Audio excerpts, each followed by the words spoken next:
Ano-ano ang mga risk kapag bumili ka ng lote na naka-tax declaration lang? Number one, walang eksaktong boundaries. Ang mga naka-tax declaration lang na property ay unregistered lands, kaya hindi ito dumaan sa land status certification, surveyor validation ng plotting at boundaries. Ano epekto nito?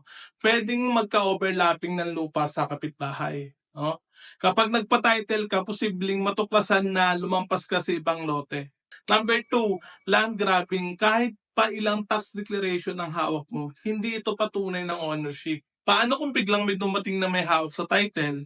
Ang titulo pa rin ang kinikilala ng batas bilang conclusive proof ng pagmamayari ng isang property o isang lupa. May possibility rin na may ibang pang nakapagpatitulo ng lupa kahit hawak mo na ang tax declaration. Number three, double sale or multiple sales. Ang tax declaration ay madaling paramihin o kopyahin kaya pwede itong ibenta sa maraming tao. Isang property pero maraming nabentahan, ibig sabihin maraming nabibiktima. Solusyon? Kilalanin mo muna mabuti ang seller bago pumasok sa kahit anumang transaction. So ngayon, may chance bang maging safe ang pagbili ng tax declaration property? Pwede naman, pero syempre alam niyo na mataas yung risk. May mga lupa talaga na hindi titulado, kaya ang tanging option mo ay bilhin ito sa tax declaration status. Madalas, mas mura yung mga ganitong klase ng properties, pero dapat handa ka sa mga legal challenges.